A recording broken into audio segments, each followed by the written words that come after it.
Hey, everybody. Welcome back to the Son of a Blitch podcast. I'm your host, George Blitch, and I just wrapped up an incredible conversation with Janis Putelis from MeatEater. We ended up talking about his early life, kind of how he got involved in, his love of the outdoors and eventually guiding, and then eventually meeting up with Steve Rinella and becoming part of the MeatEater team. We talk a little bit about his role there. Obviously he's a co-host with the MeatEater podcast. I think he's about 75% of those. We talked about his own subsection of the shows. The MeatEater YouTube page hosts the On the Hunt. He did Gear Talk previously with Jordan Budd, but On the Hunt, we kind of focused on one two-part episode in particular, and that was his trip back to Latvia to do a hunt there. That is his father country. He had never been there before in his first 44 years of life, and then went back there and was involved in some hunts. It's a wonderful two-part documentary of his trip. I highly suggest you go check it out. Very enriching. Kind of talk a little bit about the traditions and culture there. It was really fun. And we talked about all sorts of different things. Some of the recent hunt he's been on, some of the things he likes to cook from those hunts, and just about life in general, being a father, being a, kind of a public figure in that sense too, and what that's like for him. He talked about the legacy approach to that, and we just had a great conversation. Giannis is a wonderful guy. I think you guys are really going to enjoy this episode, and thank you so much for tuning in. So without further ado, here is the podcast with Janis Putelis of MeatEater. Y'all enjoy. Hey, Yanni, how you doing today, man? I'm good. How are you, George? Fantastic, man. I'm glad you joined me today. Kicking off year three of the podcast, so it's very exciting to start off with the great interview with you. And I wanted to kind of, just at the very beginning, for those who may not be familiar with you or with MeatEater, there's going to be some things I kind of want to, bring around. It's kind of a little bit of 101 introduction. I wanted to maybe start with you talking about where you grew up, maybe how you kind of got involved with your love of the outdoors, some of your mentors in that space, and just kind of lay it out and we'll kind of build from there. Sure. I was actually born in Indiana, but we moved up to Michigan. I was about 8. My dad was, I probably put it on his shoulders that he was the one that got me interested in hunting, pretty classic. Like as a 6-year-old, started walking around in the woods with him carrying a stick instead of a gun. And then I think the first, I had my hunter safety when I was of legal age to hunt in Michigan. And then I grew up hunting Michigan and Wisconsin. Those are kind of the two main things we did. I I asked for a lot of other hunting, small game hunting. Like I had the bug and wanted to go and just walk around the woods and kill whatever I could. But my dad really wasn't that into the small game or the fishing or whatever. So on one hand, I count the amount of times we went after squirrels or grouse or anything like that.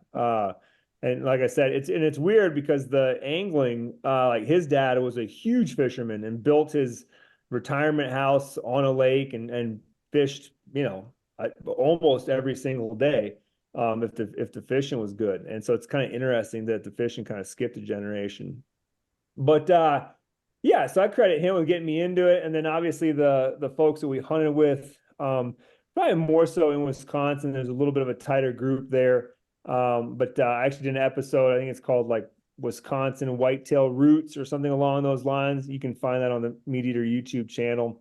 But there, I actually interviewed a couple of my early mentors there, and they tell some funny stories about me being a kid there and growing up hunting. So I would say that Wisconsin hunting is probably a little bit closer to my heart than the Michigan hunting. I don't know why exactly, but so much so that when the opportunity came about to buy in on some of that property and become like a partner with my dad, I did that just a couple of years ago. And so hoping to keep that property in the family for, generations if my kids want that. So um but yeah, that's early mentors, I guess. And I moved to Colorado when I was 18 and on my own, just wasn't going to school and no real plans other than I wanted to spend a lot of time going fast down a hill on snow.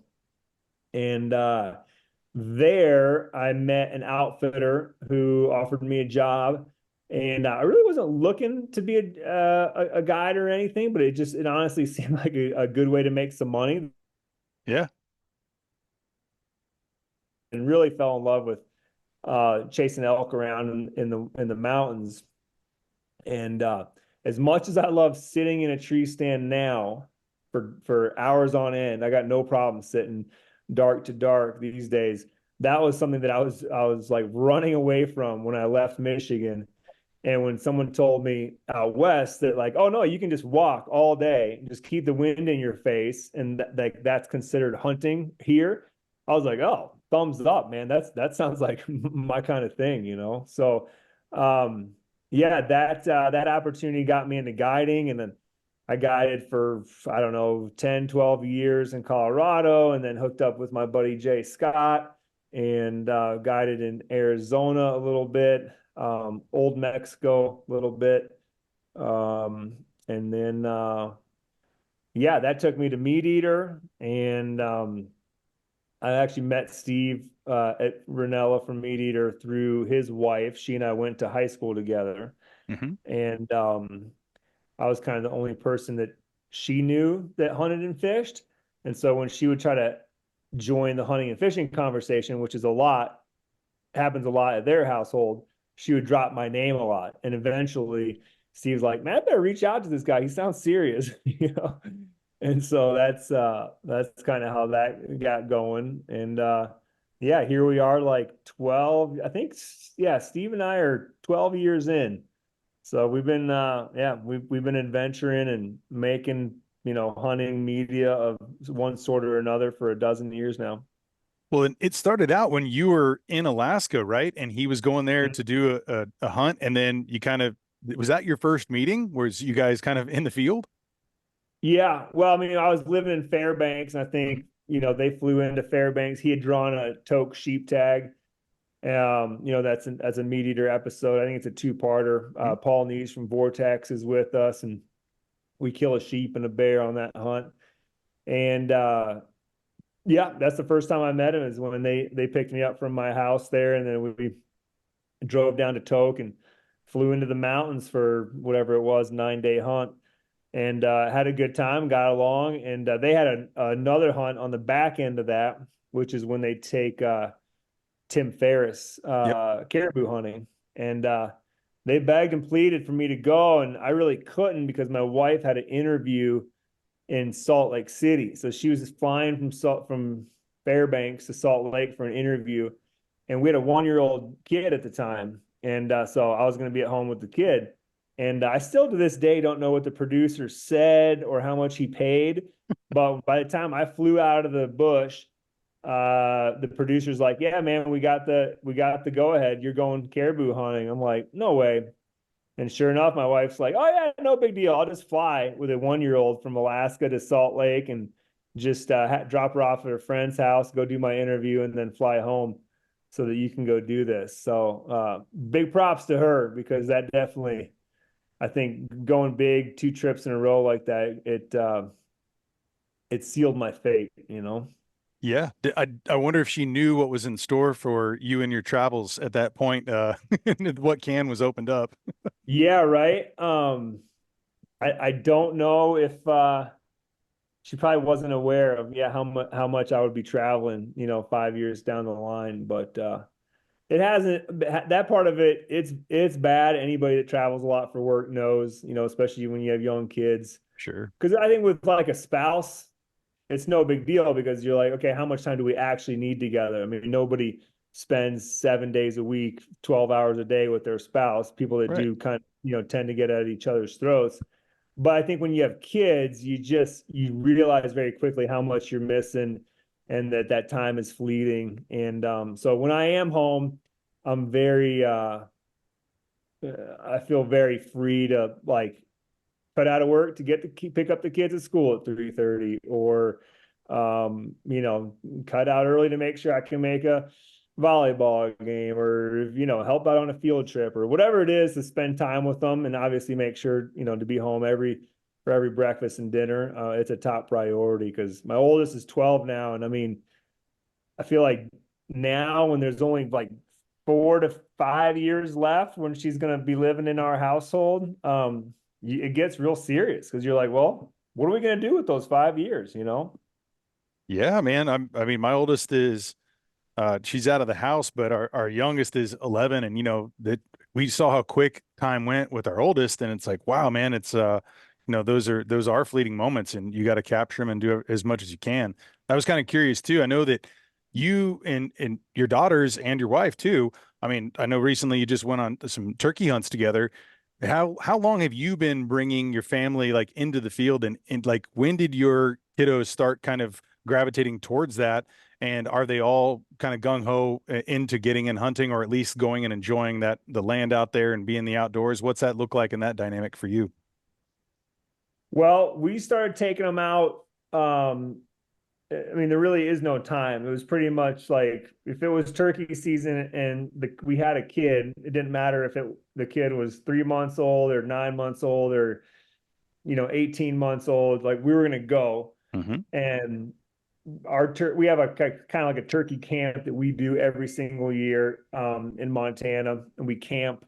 And so those kids, I think this was year number 9, and my youngest is 10. So that means the first year she was there, she was definitely still in diapers. I don't know if she was right around 1 or maybe 1.5, but she maybe didn't come in the field to actually hunt the turkeys, but they've been around it, part of it, since day one. And we never really even thought about having like choosing a time or an age where it would be appropriate to introduce them to hunting, because to me, I don't know, there's nothing in hunting, even the killing part of it, that you need to be like mature enough to understand or to see or whatever. And we've seen it. I mean, I remember we shot a doe in front of one of my girls, and I don't even know if the kids saw me shoot it, even though it was literally 30 yards away. They didn't really, you know, put two and two together that the doe went there, and then there was a bang and the doe ran off. But once we went over to the doe, the oldest was like right in there checking it out, poking and prodding.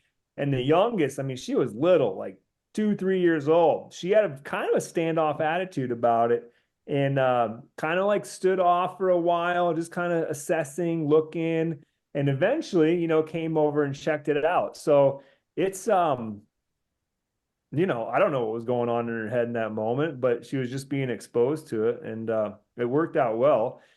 um the second part of your question though is like if they are gung-ho. I wouldn't call my girls gung-ho. They like a gung-ho about hunting. They like being outside. They like doing that stuff. If I offer it, they don't say no.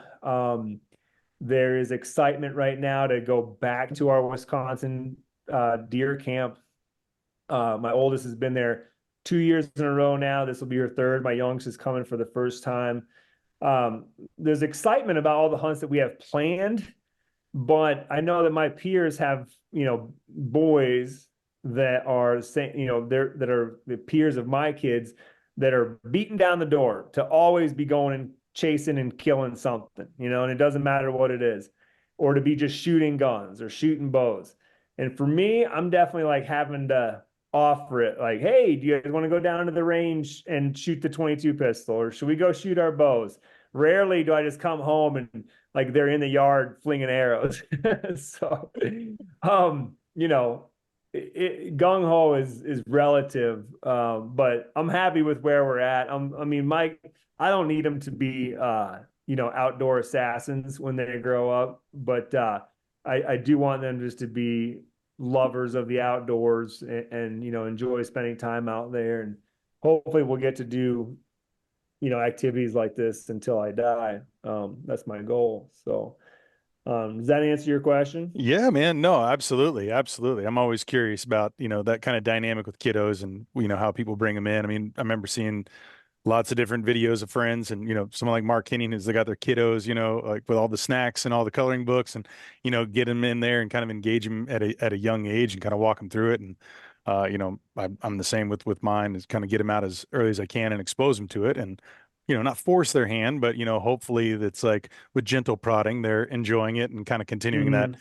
familiar, way of life. So I know that's a Well, that's tradition. been not forcing it has been top of mind. I just happen to have a friend and a brother-in-law who both of these fellas had kids that were maybe pushed a little bit too hard and drugged through, cold mornings and wet, cold mud a little bit too much. And one of them has two boys and the other one has one. And all of them are kind of not really, into hunting. And, it might have been from getting pushed a little bit too much. So I always just try to make sure that it was there, it was available.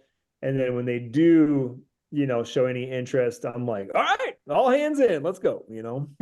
Indeed. Well, I want to backtrack real quick to like when you first started working with MeatEater. Obviously, it's a different role than what you're sitting in now. And I was kind of curious, just like what that evolution looked like from you to kind of coming in and being on the hunt, and then in what capacity that was with for that, first couple hunts you mentioned.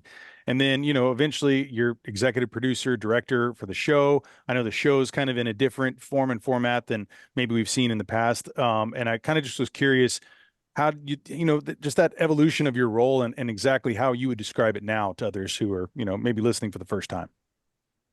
Sure. I mean, when I was first I didn't even know I was hired technically when I went on the first hunt. I thought I was just getting to go along and sort of was going to help carry some gear in exchange for getting a free flight into the Alaskan bush, which anybody that's done any research on that knows that that's expensive. Sure.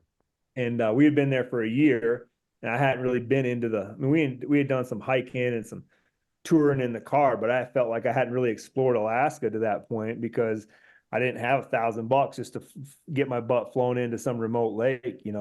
Right. And so that was my understanding that I was just kind of gonna go and do a little pack carrying and get a free flight. But turns out I was working, I was gonna get paid, which was I was like, oh, doubly good. And we have a position in like when you go out and film MeatEater, there's usually if it's Steve and a guest, there's usually two what we call a DP, a director of photography, or one person that has that title, and then another person that's just a cinematographer. So you have like a camera dedicated to each person.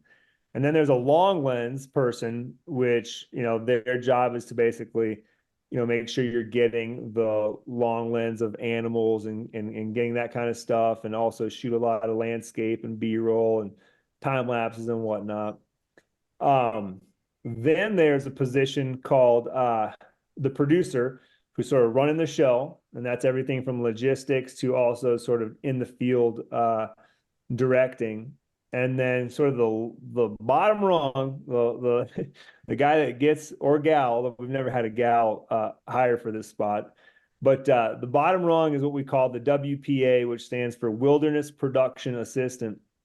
And you're basically the grunt. I mean, you just do everything from carrying gear, setting up tents, making fires, prepping food, the grocery shopping before hunts, making sure there's first aid is covered. But if the producer ever needs anything fast, like they're gonna look to the WPA, or if like you forget let's say a camera goes down and you're 5 miles from the truck, and the replacement is, at the trailhead in the truck, well, the WPA is going to be running down the hill, getting the replacement, bringing it back up. So anyways, I did that for, I don't know, at least a season or more. And then, liked it and thought, oh, there's sort of opportunities here. And so I started running the camera for the long lens more and more. And I had just a decent eye for framing, framing up pictures, framing up. I mean, really, when you work in the video camera, you're just taking pictures. You're just holding that picture longer. So you Yep. still got to frame it up just like you would a still photo. You just got to hold it for 10 seconds or 30 seconds or whatever. So it's not that much different. It's almost slower because you have to just sit there and make sure you hold it long enough and let things happen within that frame. So I started doing that, and then eventually I worked into one of the regular camera positions where I would, actually shoot the people and the guests or Steve on the show. And then that turned into the producer role, and then that turned into sort of producer director.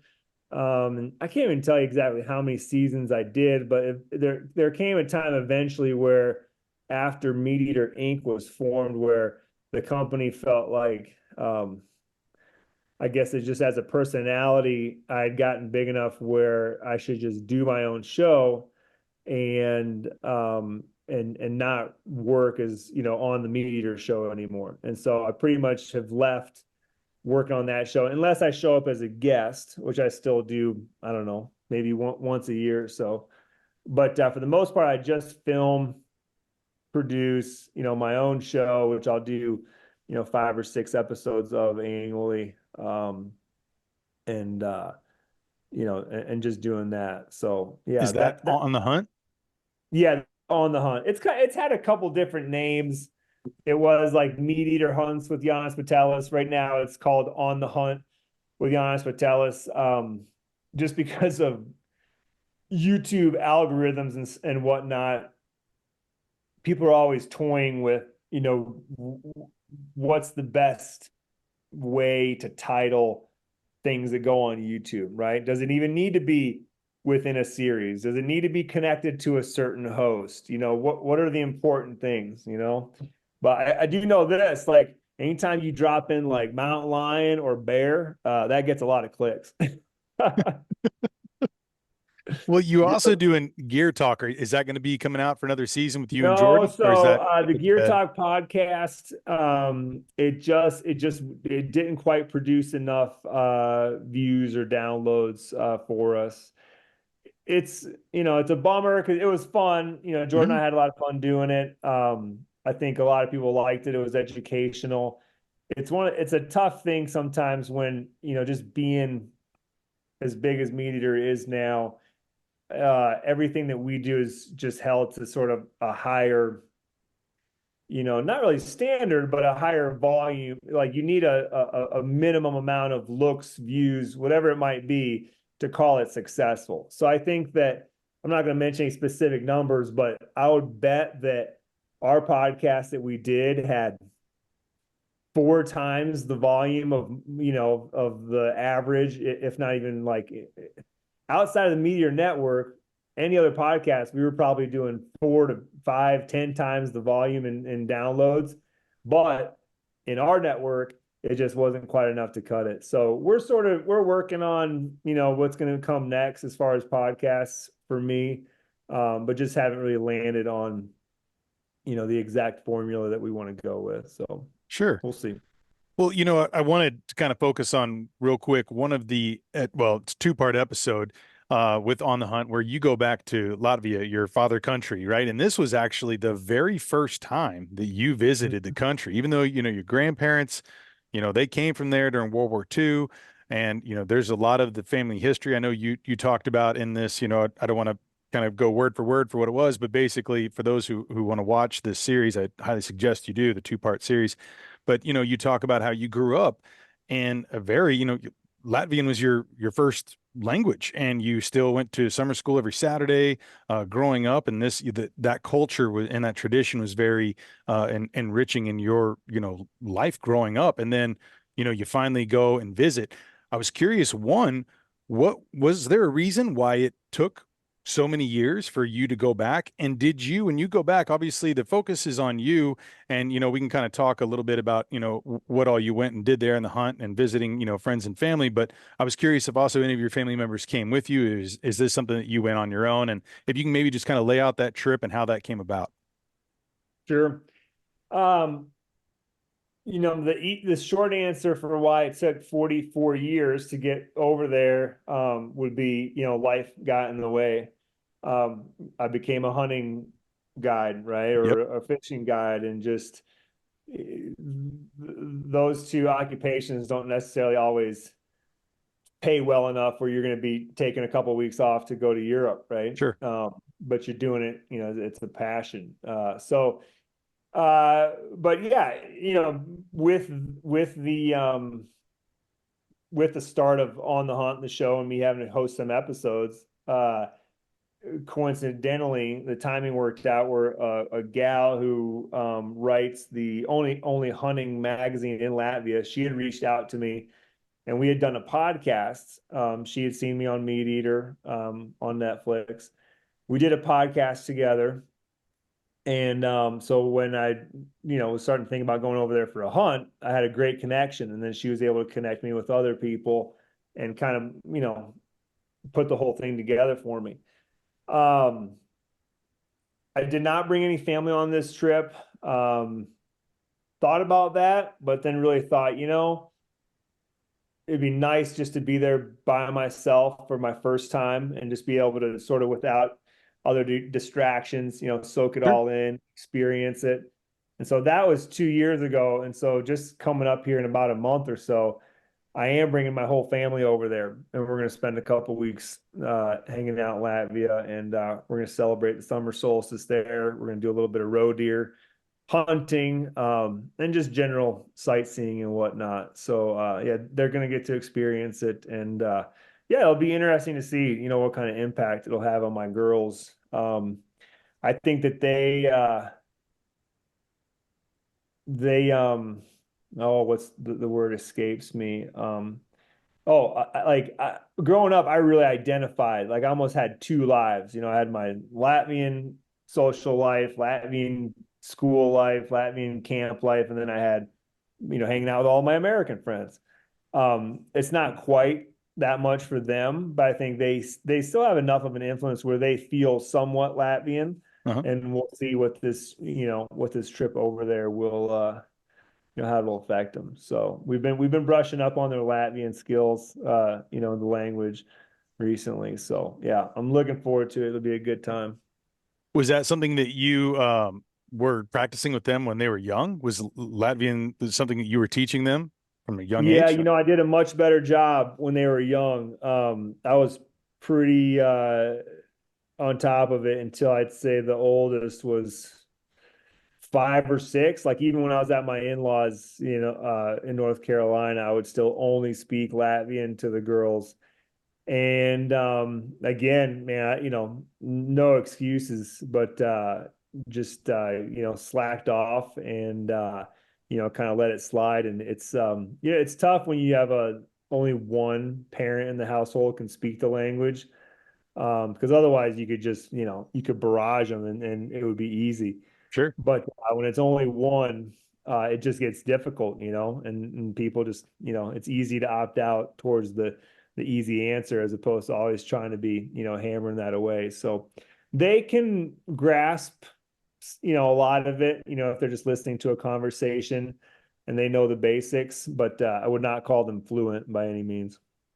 Well, I think sometimes that immersion in the culture, right? When they go there and you're like forced to kind of understand and speak it on that, 24/7 kind of, volume. Hopefully that is Sure. something they can kind of pick that up and get that practice. Everyone I know who's ever gone and traveled abroad, it's usually after about a week or two of wherever they are. It's like the fluency's there, and then they come back and it kind of drops off. Mhm. Talking about that trip, you went and hunted there, and so you went apart. You were part of this hunting club. I think there's about like 40 or so members there, and you guys did a deer drive, which you were familiar with because that's something that you had done up in Michigan, right? And like I think you Sure. talked about that being almost your first 10 or 12 deers was kind of in that, or animals was in that kind of form and format of hunting. Could you maybe just kind of lay out a little bit about what was some things that you took away from as far as learning and being involved and immersed in the Latvian hunting culture? What was that like, and what were some maybe differences that you can see and you can pinpoint from maybe the deer drives you've done when you were back here in the States? Mm. Yeah. I don't know if it was that much that I learned, but I mean, there's definitely stark differences. I mean, in the end, you're still just trying to put a bullet through an animal, right? And kill them. But I would say that the drives are, um, it's not like something that you would just like casually be like, oh yeah, let's get together for a drive next Sunday. I mean, these drives are set up, weeks or even months in advance where it's like, oh no, this Saturday, like the whole club or 99% of the club's going to be there. We're going to have 40 people participating. here's the people that are going to be doing the driving. That was an interesting part of it where if you were a club member, which it's not hard to become one, the only real hurdle is that it's capped. And so you're basically waiting for someone to, move, like if they decide to leave the club and go to another club, or if they die. And I mean, literally, there was young people like there. I think they only had 50 or so in the club, and I think they said that their waiting list was 20 strong. And I think they just do that to just kind of limit the pressure on the animals, right? Sure. But you once you became a member, you could immediately start sort of doing, stand hunting or spot and stalk hunting on your own. Um, but the driven hunt, when you showed up for the big driven hunt, you had to be a driver for 3 years before you could become a stander or a shooter. It was just kind of like, yeah, you're paying your dues. And what was interesting is that once they become a stander, they're not really interested in chipping in on the driving anymore. I'm like, well, because it kind of seemed like we had like we only had 10 drivers and we had 30 or 40 standards. I'm like, couldn't we use a couple more drivers to really, 20 and 20. Yeah. push and not let as many critters maybe slip through the cracks? And like there was nobody raising their hand to volunteer. They're like, no, we're standing.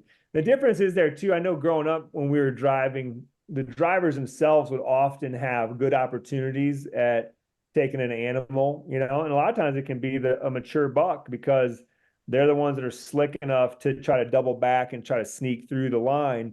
And if you're a good driver and you're paying attention and, stopping, moving, you can get an opportunity. But over there, none of the drivers are carrying weapons, right? And that's just a safety thing. And that was really maybe the biggest difference that's like a very apparent is that, I mean, there was a safety briefing that probably lasted 20 minutes, 30 minutes in the morning. And then, we all split up into groups because we were driving huge pieces of land. I mean, I'm talking, we were probably driving, I don't know, my first walk probably took me an hour. I mean, I'm just walking through the woods, moving game. Um, and so we all split up and, there was sort of like, there was like the main guy that was running the show. And then beneath him, there was 5 dudes that would each take a group and sort of place everybody. And just the safety around, like when they place you in a spot as a stander, which would be a shooter, you're not allowed to move like out of like a 2-yard circle. Like that's where you're put. And the person next to you is expecting you to be there and not somewhere else. So if all of a sudden, an animal comes through, they're like, okay, that guy was there. So if the animal goes there, I can shoot. So if you've moved, because you thought, the over there was better, that could become a safety issue, right? Because the guy next to you that's now shooting doesn't know where you've moved to.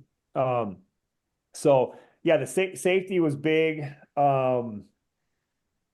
What else? The you see it a lot when you see pictures of European hunts when at the end of the day they lay out all the animals sort of in a very,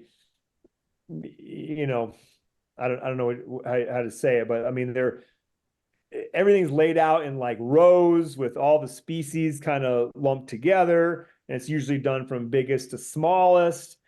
And it's kind of an odd look, right? Because it's not like something you see in American hunting where there's 20 does laid out, with a couple Right. bucks on the end, right? But they do that, and they're big on putting the piece of greenery on the animal to, as a sign of respect and to cover up the wound as a sign of respect. They yeah, like the classic grip and grin.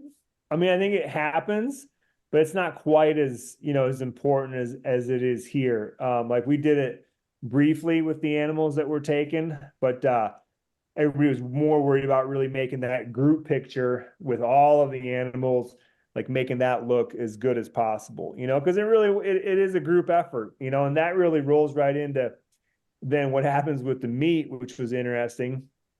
So it's a club, and I think we had, I don't know, maybe we had 2 or 3 moose We had 2 or 3 red deer. I don't think we had a pig that day. So, anyways, there was 5 or 6 animals total. And the moose, a lot of meat on one moose, and Hmm. between 40 people, like there's enough for everybody to get some. So they kind of take a poll as to like how much meat do we want to process for everybody to take home today, because the rest of it they're going to process it and then sell it.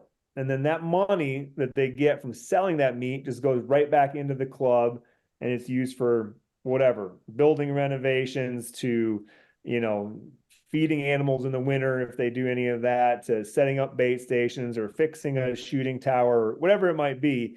Maybe paying a part of the lease that they might have with one of the landowners around there. So that night, I mean, we went to butchering and we butchered, I forget, I think it was 2 or 3 of the animals. The other 2 or 3 were left hanging, and all of the meat was put into these piles on this shelf. And again, you can see this in the episode, but there's these big long shelves that kind of had little, So he piece has of like a tape. cubby, right? Yeah. Yeah, not even yeah. There was no cubby, but it was a long shelf and it just had kind of markings, and you put a pile of meat there. And once there was 40 piles of meat, and some of them had shanks, some of them had more back straps, it was a real mix. But they would just, I got the honor of pointing at a pile of meat.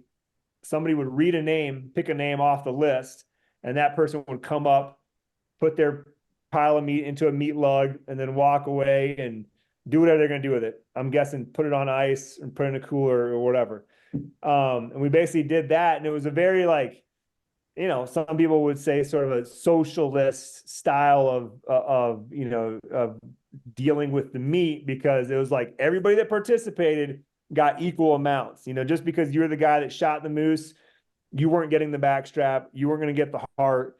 Right. It was in a pile, and it was going to be luck as to what pile you got. So that was interesting, something totally different.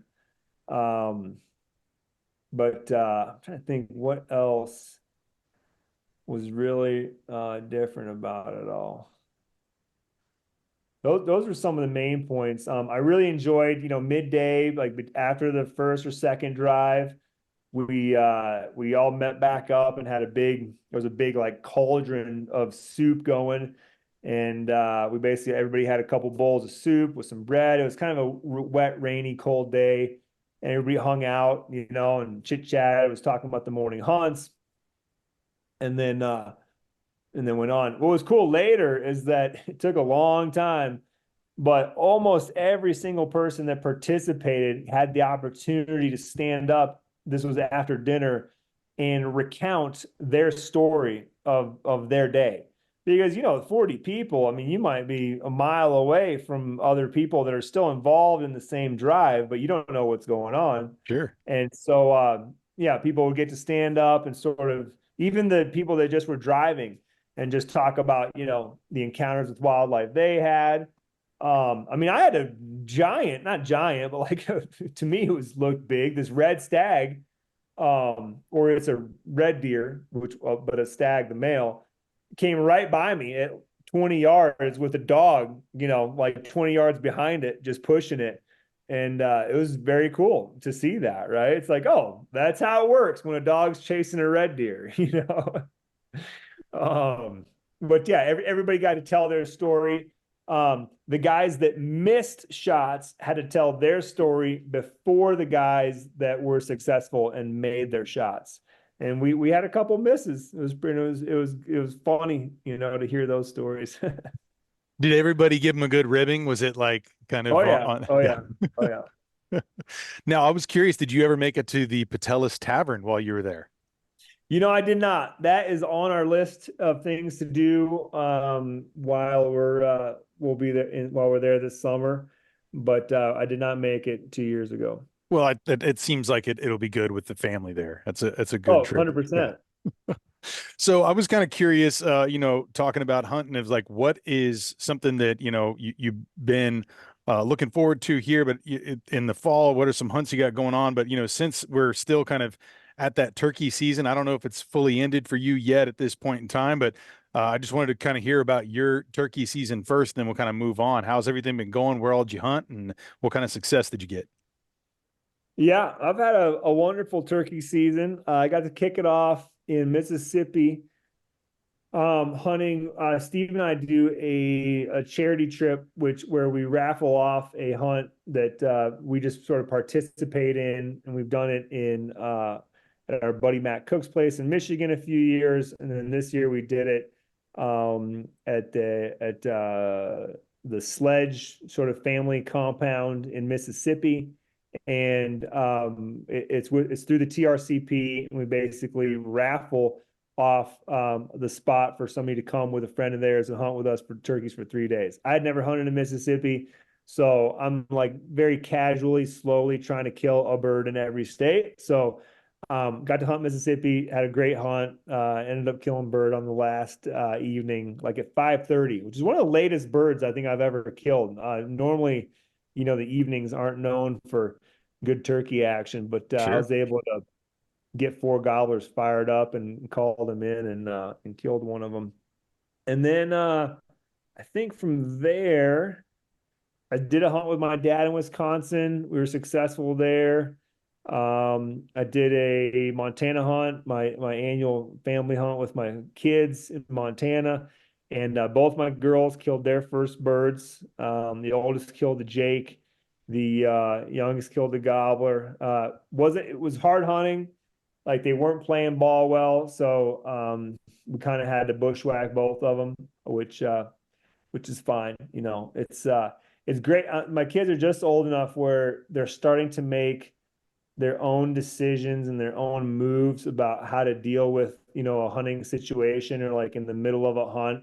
Like I'm not having to quite tell them every single move to make. Sure. And man, it's such a joy as a parent to just see your kids be like, oh, I know what I need to do. I'm going to do it and execute it, versus me having to be like, okay, push, move forward, move forward. Okay, stop. Okay, now point your gun there. It's like they're getting to the point where they're like, oh, the turkey's probably going to come out there. I'm going to get my gun up and get ready. And that's great to see.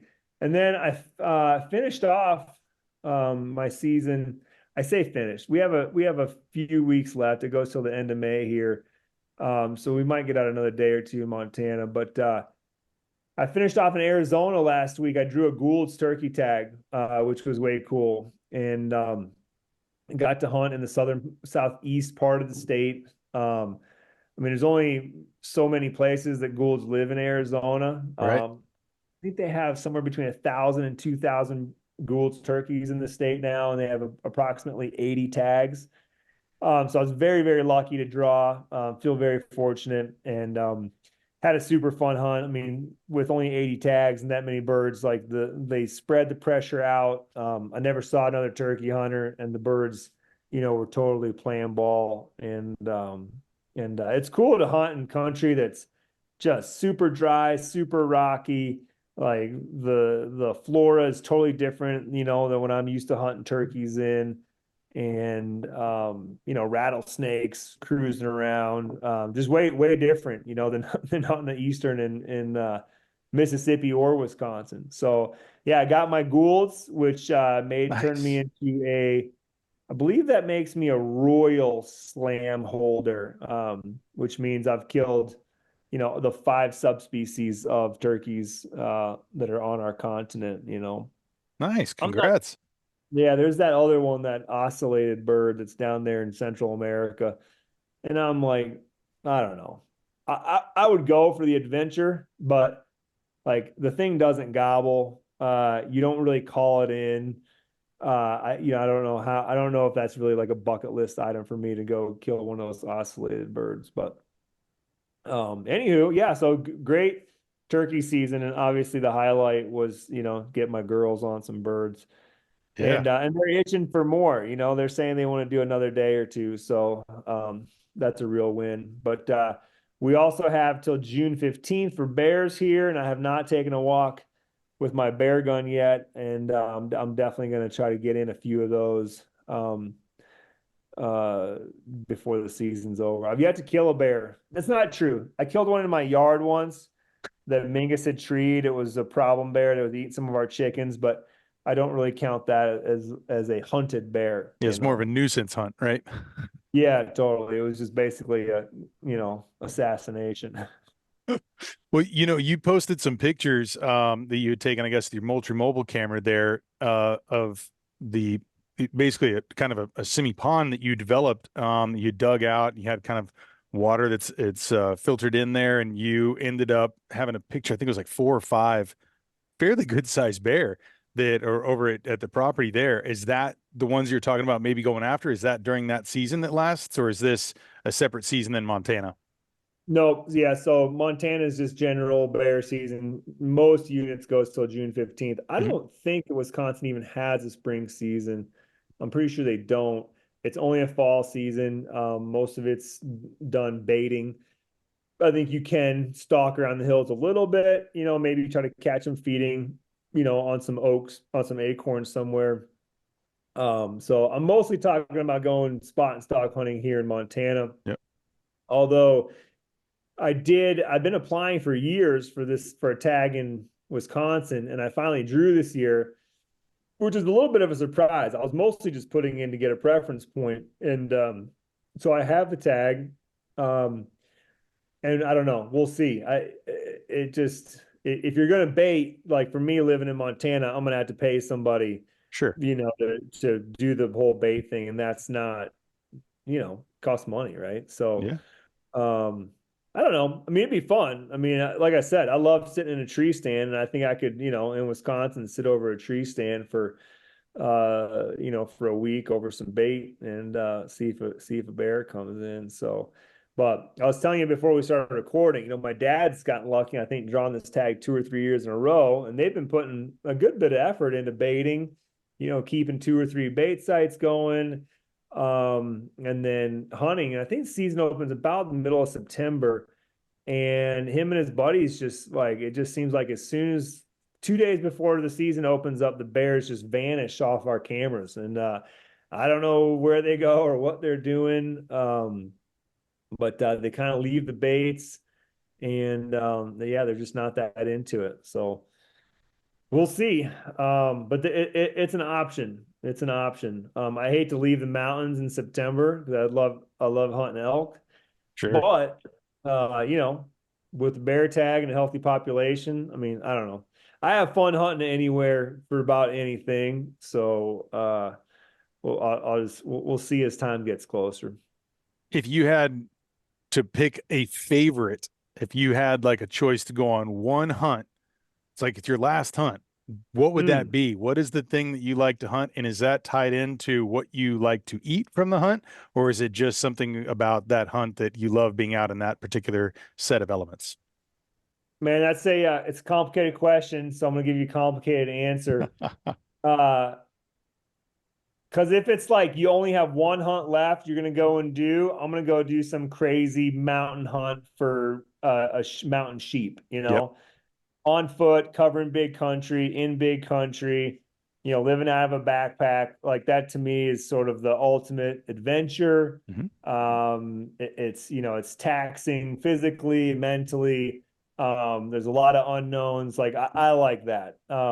Sheep are cool. They taste great.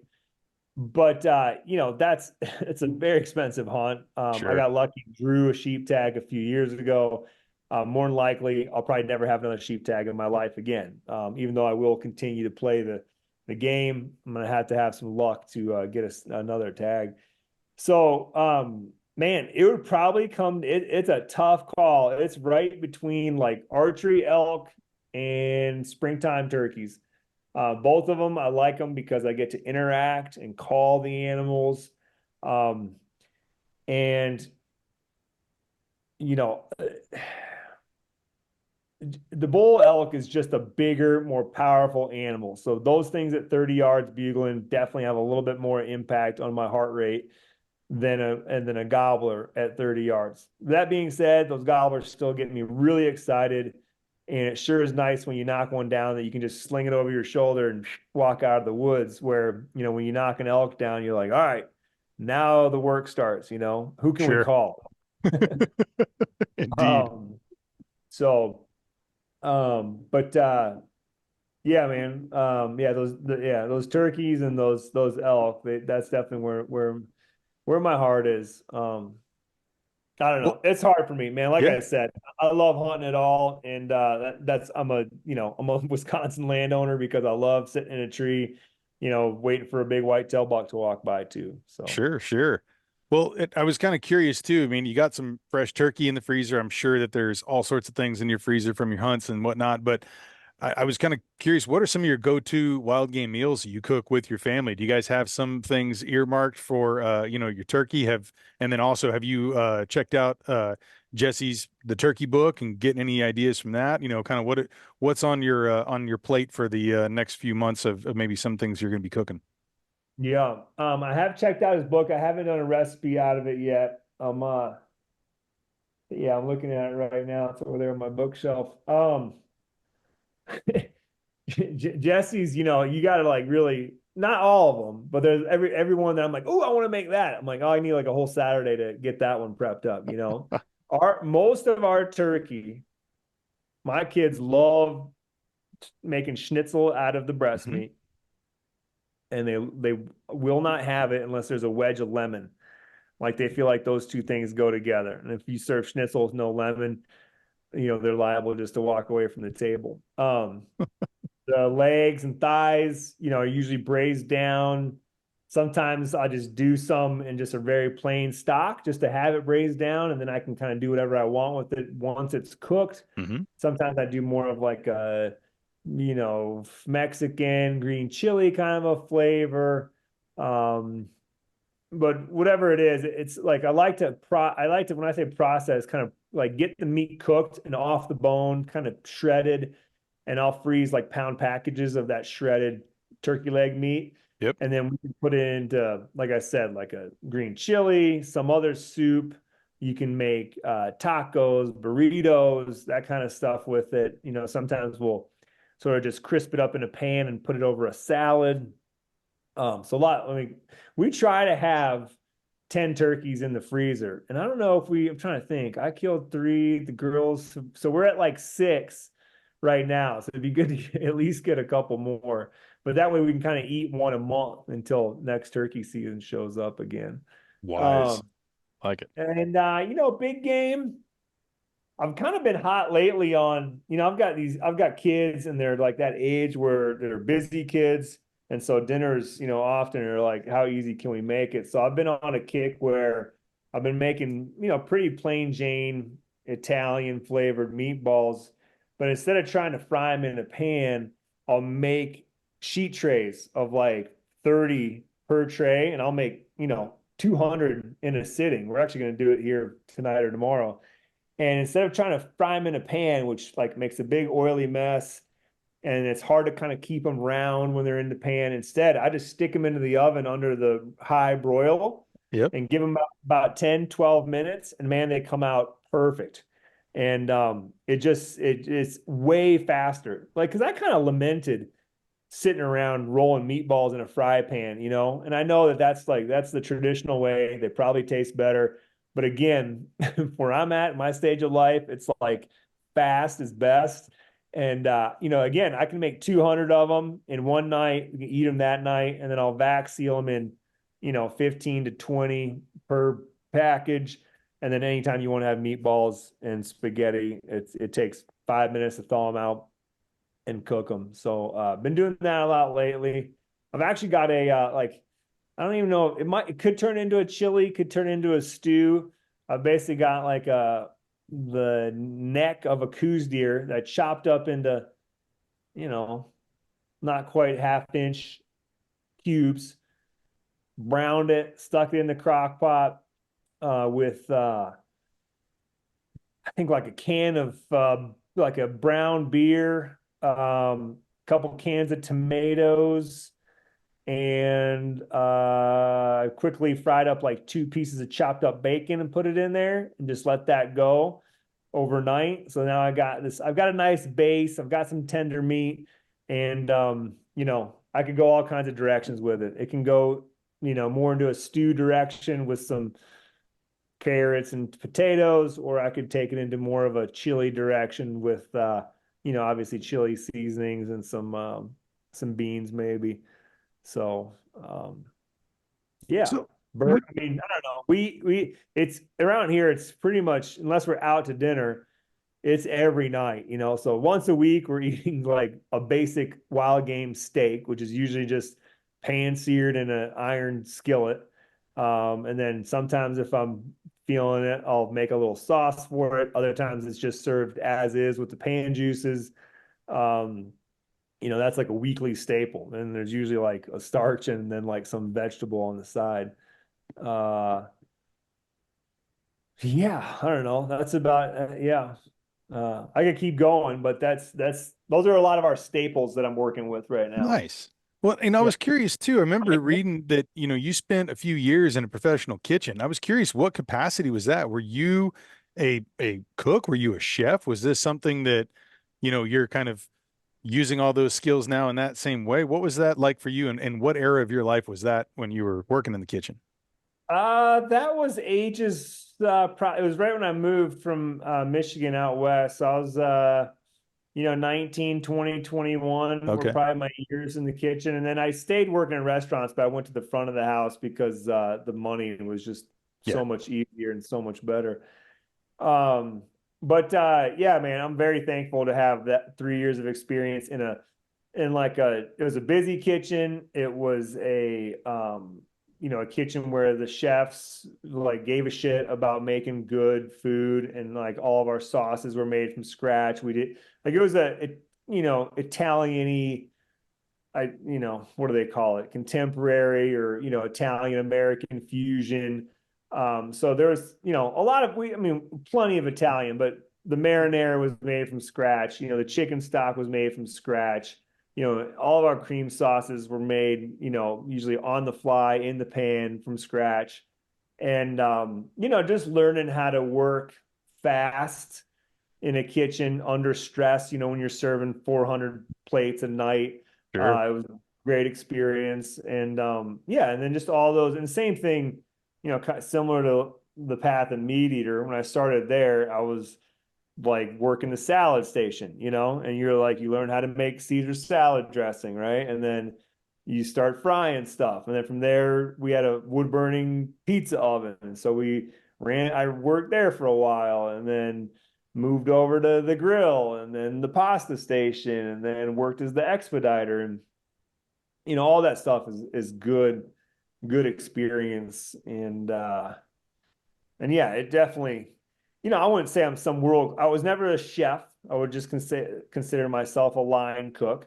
But it gave me good experience, and it just makes it easy for me at home now to say read a recipe, understand a recipe, and be able to execute it without too many questions. Like there's not a lot of things where I read around food or how to make food where I don't understand how, like I don't have an idea in my head about how to make that happen and what the end result should look like. Sure. Um, I've actually been just killing it on the pound cake. When I was in Mississippi, Taylor Sledge's mom made this pound cake that I thought was just incredible. I mean, just had the perfect consistency, like not too like wet and like kind of ooey gooey dense like you get sometimes, and not too cakey. I mean, just that nice, to me, perfect pound cake where she called it packy, where you can almost take it and kind of pack it into like a tighter, consistency if you wanted to. Anyways, I got her recipe. Well, I can tell you that when you take a recipe that's from sea level in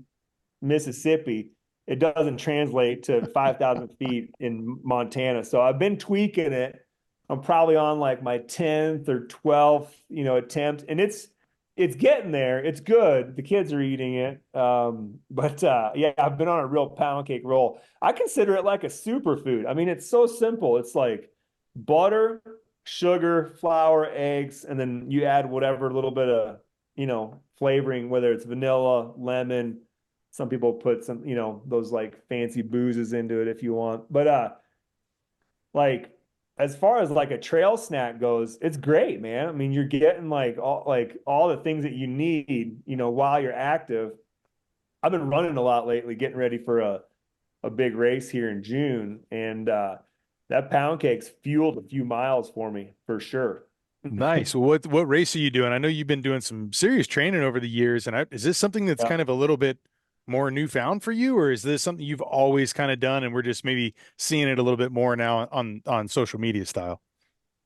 I started, yeah, it's definitely, I just probably just haven't talked about it as much, but I probably started running seriously when I was maybe 25 to 30, somewhere in that date range. I was living down in Colorado, and I did some trail races down there. I was every year I would run this, I think it was the Vail Trail Half Marathon is what they called it. Mhm. It's a pretty good run. I think it's got like 5,000 feet of elevation gain over 13 miles, that's a chunk in 13 miles. I mean, Sure. you're climbing. Um, but yeah, so I don't know. I'm 45, about to turn 46. Probably by the time this podcast comes out, I'll be 46. And so I don't know, close to 20 years of running. And mostly it's been really just to stay in shape for mountain hunting, Right. or just, and that's probably where it started, because I actually smoked cigarettes up till that point. And so when I quit doing that stupid thing, I thought, oh, I could like be even healthier and the reason I quit is because my uh, fellow guides were just whooping me going up these hills. And I was like, man, I can't have this, And so quit smoking, started running, and yeah, I've done it just to stay in shape for mountains, but that sort of has transformed into just staying in shape for life. Yep. Uh, because at 46, it's like you let yourself get out of shape. It takes a year to get back into shape, so Yep. you can't really let it lapse anymore. Where even up to a couple of years ago, I would like kind of take off the fall and maybe even kind of take off part of the winter. And now I'm like, no more of that. It's just like you're going to continue running through hunting season and through the winter. And now that I've picked up lion hunting and chasing my hound through the mountains, that's been a great way to cross train, because I mean, we put in big miles, they're hard miles. Sometimes you're in feet of snow. And it's one of the beauties I love about chasing the hound is that when you cut them loose on a track, you have no idea. I mean, it could end 200 yards up the hill. It could be 2 miles and two drainages over, and multiple thousands of feet of up and down. You just don't know. And I think in general, that's what I love about hunting is that unknown, and that makes it an adventure. But back to running. I would say that in the last, I don't know, 5 years, I've maybe taken it a little bit more seriously where I've thought about doing some longer runs. And 2 years ago, I ran a 50K, which I think is 31 miles. And that's called the Rut, and that's down in Big Sky, Hmm. Montana. And then this year, I signed up for a race that's called the Bighorn Ultra Trail or something like that. And they have a bunch of different distances. I'm running the 50 mile this year. And then if all goes well, my plan is I've kind of made like a little goal with myself, a little challenge. I'd like to run a 100-mile race before I turn 50. And from what I just told you, if it goes well in the 50, I'll probably run the 100-mile next year because there's just no reason to quit. Like Yeah. I've built myself up to this point. I might as well just keep going and get and knock out that next distance. So yeah, I'm looking forward to it. People talk about you get into this crazy mental space, or you can where you get these real highs and lows with these longer races. And I'm intrigued by it, right? You kind of want to go to that place and experience that and see how you react to it. Um, but I've had some friends tell me that I really am not going to experience that with 50 miles. It won't be until I get to mile 70 or 80 to where you're really going to be in sort of like, a place where I don't know, some people talk about hallucinating, or Yeah. just, laying down and sleeping for 2 minutes and you feel like you slept for 3 hours, right? Like just, you know, different experiences that I don't know. I think it's pretty cool. Running's great because it's so cheap, right? You don't have Yeah. to have a bunch of money to go and run and to go experience great things just via your own feet. You need some shoes, some kind of, shorts or whatever. Obviously, if you're going to run for hours, you need to somehow carry some water. But And your and pound those, cake. yeah, and some pound cake, and you're ready to roll. That's awesome, man. Well, look, I know that you've got your afternoon ahead of you, and I don't want to take too much of your time. So I just wanted to kind of finish up with a couple questions. And this one I ask most of my guests, and very curious to hear your take. And that's one about legacy. And, I know legacy a lot of times it's after you're gone, right? But I believe in a living legacy and what you're doing here now, and how that kind of it ripples out through your life and through your children's life and everything. And so I was kind of curious about your take on your own personal legacy and professionally.